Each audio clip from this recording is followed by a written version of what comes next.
But in a situation where you find that a person look at the same, not necessarily tribal or regional. but I have said that.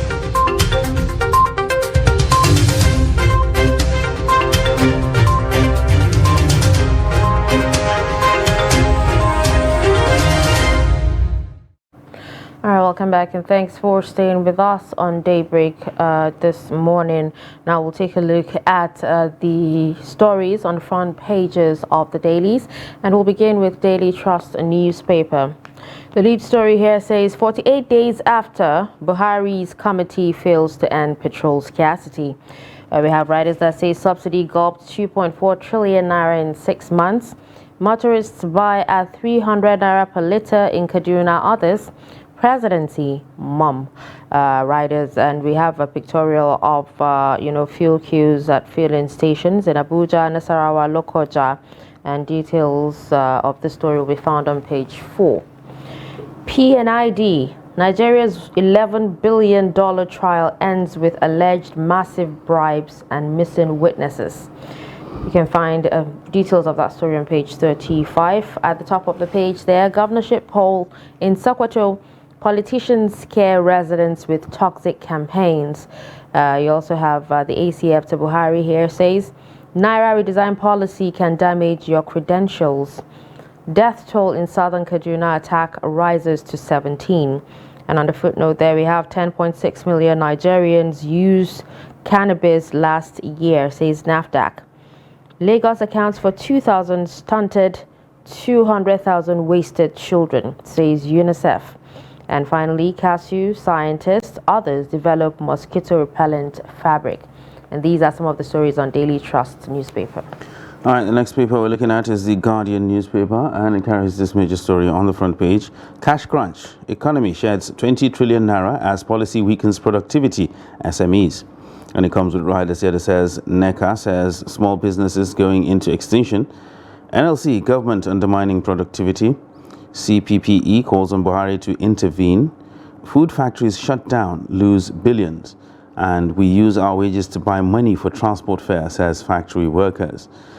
Still on the front page of the Guardian newspaper, towards the bottom there, Tinubu APC leaders meet lawmakers-elect in Aso Rock amidst calls for Adamu's resignation.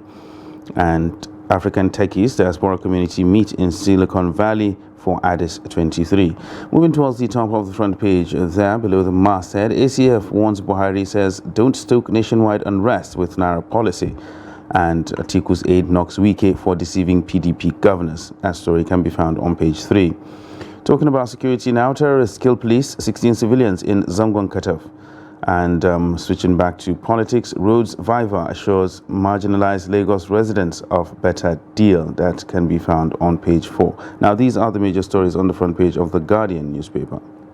All right, let's take a look at the leadership newspaper next. And we have the lead story here. Rex to brief INEC chairman on Beaver's reconfiguration today. Upload of presidential results suffers glitches on IREV. APC groups warn against planned protests by Labour Party supporters, says it's an invitation to crisis. We also have more stories. U.S. bank collapse may affect financial inflows, jobs in Nigeria. We have Senate President Tinubu APC leaders move to placate Christians in Southeast. More stories. Syrup faults planned shutdown of broadcast stations.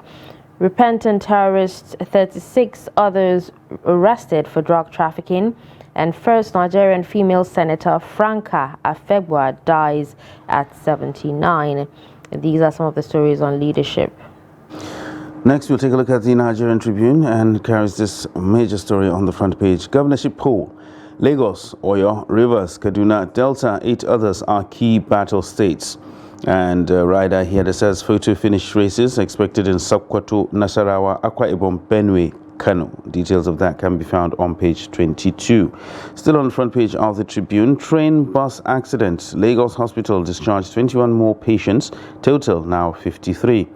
And switching back to politics, presidential poll, we hope courts will work so that we don't hit the streets. That is according to the Labour Party.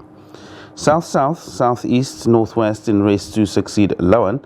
As a rider here that says APC NWC, Tinubu open discussion with new lawmakers today. At the very top of the front page there, 17 corpses found after bandits attack community in Kaduna. 24-hour curfew imposed in 4 villages. And Naira redesign, comply with Supreme Court ruling to avert unrest, ACF advises Buhari. Now, these are the major stories on the front page of the Nigerian Tribune. All right, now let's take a look at the Punch newspaper. Governors give Malami Emefiele Tuesday ultimatum to obey Supreme Court. We have writers that says failure to comply will lead to contempt. Charge Tuesday. Zamfara says Zamfara AG. Rivers, Kogi, Ondo, Ekiti, ACF, Mbaka knocks Buhari as CBN faces fresh suit. Old Naira rejection spreads. Reports say 20 trillion Naira lost to CBN cash mop-up. And we have more stories. Anger as gunmen kill 35 in Katsina and Kaduna. Details on pages 4 and 5. Sacked lecturer. Senate threatens to stop UI funding. And it's a pictorial there of a lady who the dad says the daughter was preparing for masters in UK before the train crash that actually happened in Lagos. Sad one there. May her soul rest in peace. We also have at the top of the page there, Beavers reset ends today. INEC promises results transmission. No going back on nationwide protest, says Labour Party. And DHQ mum as Nigeria drops in global military ranking. We have just beside the nameplate there, Adamu's fate, NAS leadership, top agenda as senators elect meet Tinubu. And these are some of the stories on the Punch newspaper. Next, we'll take a look at the national economy, and it carries this major story on the front page. Naira scarcity, e-payments failure compounds Nigerians' woes. And comes with riders here that says persistent hiccups discredit 100 billion Naira digital investment claims. Financial transactions worst hit, and hackers on the prowl latch on to situation to inflict pains. That is the major story on the front page of National Economy. Other stories there, farmers set agenda for Tinubu, that can be found on page 22. And Bivas IRF's disappointment and the way forward, that can be found on page 17. At the very bottom of the page there is making payments digitally worth the wait. Now that is a story that can be found on the National Economy. Now these are the major stories on the front page of National Economy newspaper this morning. Right, on Business Day here we have the lead story that says Old Naira, Buhari's silence deepens Nigeria's plans. And we have Nigerian tech firms face minimal impact of SVB collapse.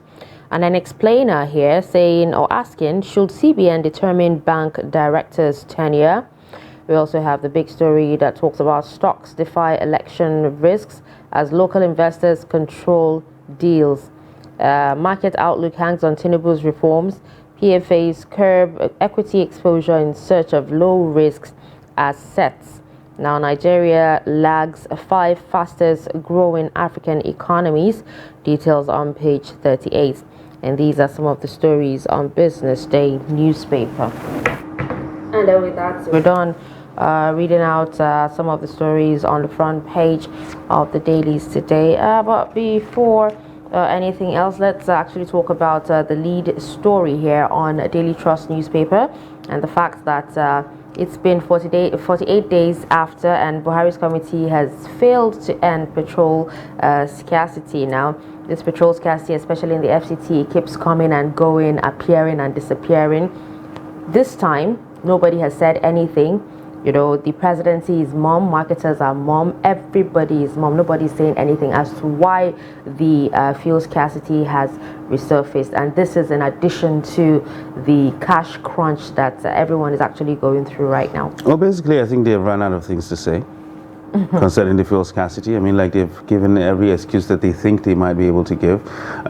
They've pointed accusing fingers at each other, blaming the NNPC, blaming the marketers, independent marketers, blaming major ones, NNPC coming into the fold, federal government saying its own. So I think they've all run out of things to say, and we've actually run out of things to hear or to actually believe.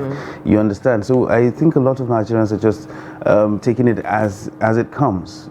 There's no fuel, you go queue, you queue. If you get it, you get it. No matter how much you buy it, if you're able to get it, then you get it. Because really, this committee was set up to end fuel scarcity. That was what we were told. It was coming with a silver bullet to actually end fuel scarcity. Unfortunately, they didn't have a gun. They just have the bullet, unfortunately for them. And we're still facing the same situation. So the committee is basically just there. It was names on a paper, because nothing is there on the ground for anyone to see, because things are getting from bad to worse. Yeah, I'm actually imagining what a common man faces, you know. For example, there's no cash, and for you to actually go from point A to point B, especially if you don't have access to, you know, let's say these e-taxi platforms, you know, like Uber and Bolt, which are expensive, very, very expensive, by the way, and so you need to, you know, take along. All right, you don't have the cash, and with the fuel scarcity, probably the fares have actually increased. You're not even having the cash. How are you even supposed to pay? You have so many people trekking to work just to make ends meet. What time do they get to work? How do they become productive after trekking for so long? Yeah, well, that's why we're seeing headlines here saying that productivity has actually gone down, because a lot of people find it difficult to even get to work. Most people spend their times either in fuel queues or queues at the ATM looking for cash. So definitely productivity will go down, and that is what we're seeing right now. So I think as it is right now, this policy has done more harm than good. Maybe these are teething problems that may ease with time, but unfortunately, even the digital payment platforms are not helping matters. Yeah, you understand? You have people making transfers. Exactly. You have people making transfers. You get debited. The person who you're sending the money to does not get it, and it takes a very long time before it is reversed, or you have to go to the bank and start making complaints. And we all know how rowdy the banks are right now, because everybody is looking for cash. So it's just a compilation of lots and lots of problems for Nigerians at this particular time. You also have people risking their lives standing on the roads to hitchhike, which is really, really not... Because they don't have a choice. Exactly. So there's a problem. But then when you fall into bad hands, what happens? But if you do have a choice, then if you had a choice, you will not do that. Unfortunately, people that do that do not have a choice. You know, probably working somewhere whereby I'm definitely sure you cannot trek from your house to the office. Definitely not. So that is the thing. So you have to find an alternative. If you don't have cash, you can't make transfers, then how do you get to work? Definitely you hitchhike, and you hope for the best. And more people actually seem to believe it's because the election is still on. That's why once the elections are done, everything will magically disappear. There'll be clash. There'll be availability of cash. It's always good to hope for the light at the end of the tunnel. I mean, so that's something that you can reach out for. So you say, okay, fine, let's go through this period. Hopefully, after the elections, everything will stabilize. So you give yourself some hope to go through.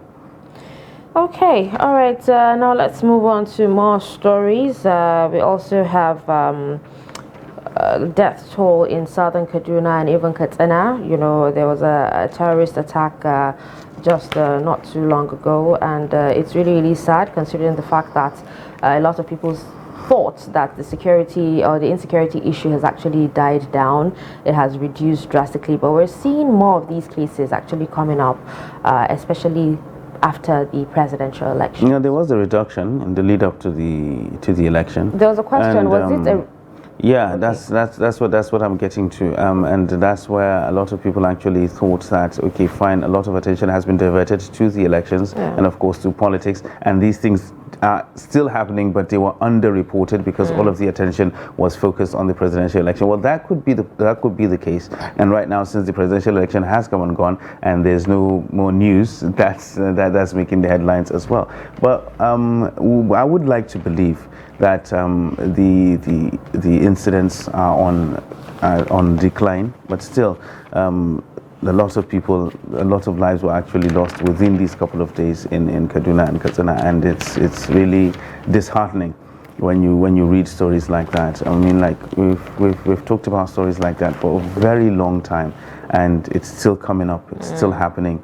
It's just quite unfortunate. Really.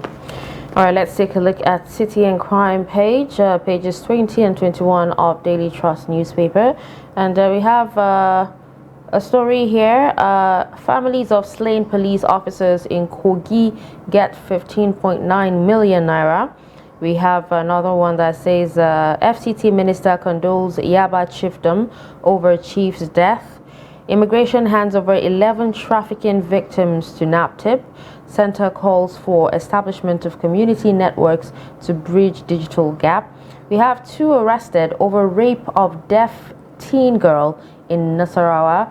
Really sad one there. And you can actually see a picture of her identifying her rapists. We have ex-Boko Haram fighter, chief, 35 others arrested for drug trafficking.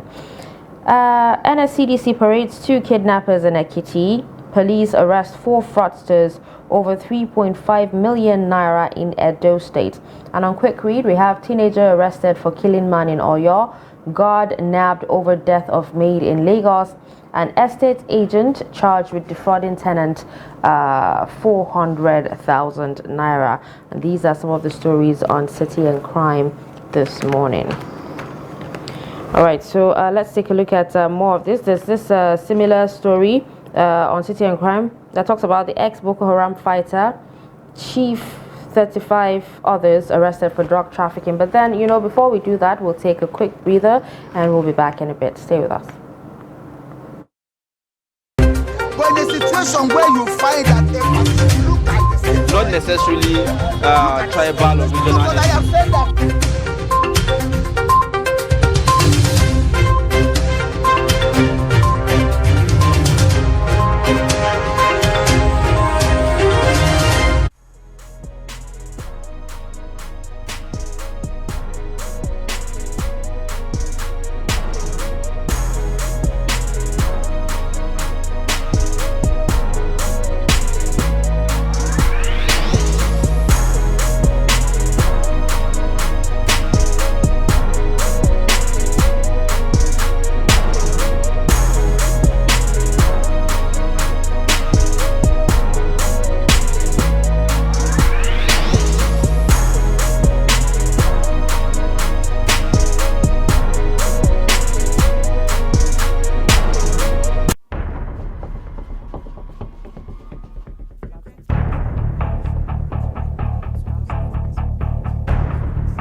That's great. It's good to see you.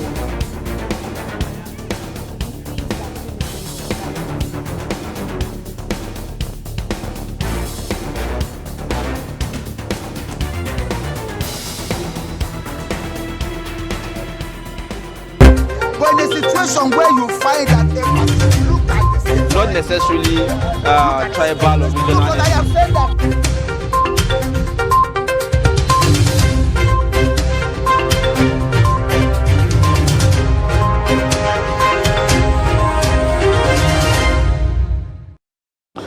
All right, welcome back. It's still Daybreak on Trust TV, and we're taking a look at the front pages of the newspapers, reviewing some of the headlines, and of course getting some in-depth analysis as to what makes the stories behind the stories. And of course, right now we have our newspaper reviewer in the house talking about Mukhtar Suleiman, who's a public affairs analyst, and he joins us right here in the studio to discuss the headlines. Welcome. Hi. Good morning. Good morning. Nice to have you. You're looking bright and sharp this morning. He has Well, I'm cash. drinking water and minding my business. And he has cash. Yeah, well, that just says you have cash. You have cash. Oh no, if you do that, no, please don't. The FCC is watching. I don't have disclaimer out there. Please. All right, well, welcome to Daybreak this morning. Well, before we get to the cash issue, let's talk about the major story on the front page of the Daily Trust. Back a couple of days back, there was this furore about a committee being set up by the president to end fuel scarcity. It came in with there was lots of fanfare, and people were saying lots of things about the committee and its constitution, and of course the mandate that it had. Well, 48 days later, we're still here. It's quite very unfortunate that this is happening now, because I would recall that one of the top lines that the president campaigned with in 2019 was that fuel scarcity is a thing of the past. Queues. the way we deteriorated back to 2014 is amazing. It's so amazing. The past 1 year has really been really been good for this administration, and this is their last lap, and they've not maintained the consistency to the end. So almost everything that they sort of claimed that they have brought to the Nigerian fore has actually deteriorated significantly. You see that from insecurity and how it has affected farmers, and it has affected the train station, which was something that we're very proud of. You see that from the fuel queues that are coming up. I queued up last week for almost 6 hours and still didn't get fuel. So it's really sickening. It's really sickening how this has really come back again, and it's as if it's back to stay. The question, what we need to ask, and what the government needs to be a bit open is, are you removing the fuel subsidy? If you're removing the fuel subsidy, because to the best of my knowledge and what I gather, anyway, the federal government has not paid transporter subsidies. So that's why moving fuel around has been a bit difficult. So if they're removing the fuel subsidy, what does that mean for the country? Like I've always said, I don't have a problem with the removal of fuel subsidy. Just make sure that there's stable power, so that I don't have to buy fuel at premium price for me to power my generator. So that's the very important part. So I think most people need to do, the government needs to be a little bit more forward and transparent. And more transparent in how they are actually handling this, because it's as if they think like if they ignore it long enough, it will go away. So, and it's not. So I think they need to do something, because we've not heard any statement from the president about it. The few times president have given speeches, it has never been to address this particular issue as well. So we actually need to do more about that. Okay, talking about the cash crunch, a lot of traders are finding it difficult to accept the old Naira notes, despite the Supreme Court's ruling that, the old Naira notes still remain legal tender till the end of the year. What's your take on this? Because according to Business Day, they're saying that Buhari's silence deepens Nigerians' pains. You can't even get the new Naira notes, not top of the old ones. Yeah, it's a bit disheartening, because the new Naira note was, I for one was a strong advocate for the new Naira note. The redesign and everything, I felt it was going to be good for us. But like Nigeria, it was actually supposed to be very good for us. But like everything we do in this country, there was a poor implementation of the policy, and that really affected the impact it has on the economy. MSMEs are suffering significantly because of this poor implementation of the policy, but there has been some upside. There have been a lot of banking the unbanked. That has really happened, because if you want to do business, you're not serious if you don't have an account now. You have to accept transfer one way or the other, unless your goods are actually going to suffer. So I think on that front, which is actually a good thing, so that at least we can easily control money in circulation. I feel like eventually, someday in the far future, we might see the impact of this. I don't know what that will mean yet. But in the front of on the fore of the Supreme Court ruling, I've had a lot of debates with my friends who are lawyers about what that means, because the Constitution is not ambiguous about the executive arm of government's legitimate right to control fiscal policy. That's what the CBN Act says, that the CBN governor has that. So what the Supreme Court is holding is the part that says they need to give significant notice. So the question of whether from October last year to February this year is significant notice. That is where the litigation is. Because how do you translate what significant notice is when you're going to do Naira redesign?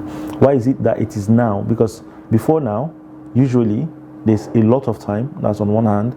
Secondly, a lot of people forget that they redesigned 100 Naira very recently. And the old one is still in circulation. I remember I got it as change in Lagos some weeks ago.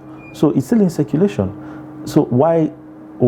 Of course, if you want to discuss the Naira redesign policy, you have to discuss it from two angles: the economic implication and the political implication, because there are some political nuances around the conversation that has been had about the Naira redesign. So the problem with it currently for me is that the political angle has actually trumped the economic angle. And right now, it's more or less like a pissing contest between the federal government, the state government, and the Nigerian populace, because now pride is now in it. The president is seeing that, well, I can't speak for him anyway, but my own deduction is that he is finding it a tad difficult to come back and come and retract his words that he gave some days ago. So it's a bit, I don't know, it has gotten to that point where pride is now at the fore of the conversation. Now it's almost as if people don't care They don't really care about how it's really affecting each and every one. I've not had naira for 2 weeks or 3 weeks now. I had but a lot of people actually are making the argument that okay, this only affects 200, 500, and 1,000 naira notes, and fine. Well, they are saying that if the CBN really wants to make things easier for people, why not mint the lower denominations? The 100 naira is there, the 50 naira is there, the 20 naira is there. Because really, what do you need? You don't need large amounts of cash to do whatever it is you want to do. Most of the transactions you do, they involve large amounts of cash. You can do it electronically, all right? But you want to buy sugarcane by the roadside. You need 100 naira, 150, maybe 200. So why, a lot of people are making that argument, why isn't the CBN minting the lower denominations? I think, I'm not going to speak for the CBN, but this is my own personal opinion anyway. It comes down to what is the worth of that 100 naira. Really, what can it buy for you in the market? If I'm holding $100, the highest denomination of the American dollar is $100. If I'm holding $100, invariably I'm holding about 70-something thousand naira. The gap between a naira and a dollar is so wide that if you save 1 naira every day, you still don't have $1 at the end of the year, which is sad. So it is something that we need to actually look at how can we do price control to ensure that our currencies have more value. But of course, one of the upside, I think, of this new Naira redesign policy and why they should mint the upside of minting the lower denomination would be that moving cash in large chunk around becomes quite difficult. You hardly would see someone moving $1 million in 100 naira dollar bills. It's going to be very difficult for you to do that. So because of that, it's something that is that we might want to look. But the question is, you have to also look at our own dynamics as a people, a culture, our own culture as a people. How do we even understand the economy to start with? To see that, there's a role that we have to play to ensure that these things actually fall in place the way they should be.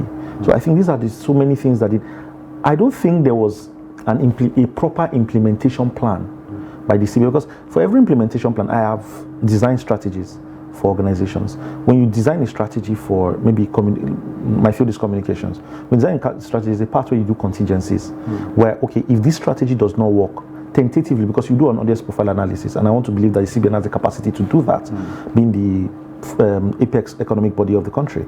So when you do an audience profile analysis and you build a persona about who Nigerians are, they should have foreseen this and have measures to react, so that they are not being reactive, rather they are being proactive. So they will know that if this happens, this is what we do. When this happens, because these things are actually something that anybody who has stayed in Nigeria for at least 20 years would have guessed that this is how Nigerians will react to this policy when it comes out. These are how the politicians will react to the. You do your own political economy analysis. You ensure that every other person who are key actors in the PEA have they have their own parts in the audience profile analysis and how you react to them when these things come up, because you can't do them in isolation. This is a national policy. So basically, CBN watched the implementation.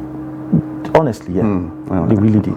That's the best way I can put it. Okay, a question a lot of people are actually asking now is the idea behind the whole policy is to mop up cash from the economy, the economy and all that. But now that the Supreme Court has actually ruled, is the CBN supposed to inject the cash they've mopped up back? Do you understand? Are they expected to inject it back into the economy so it can recirculate? That's the question a lot of people are asking.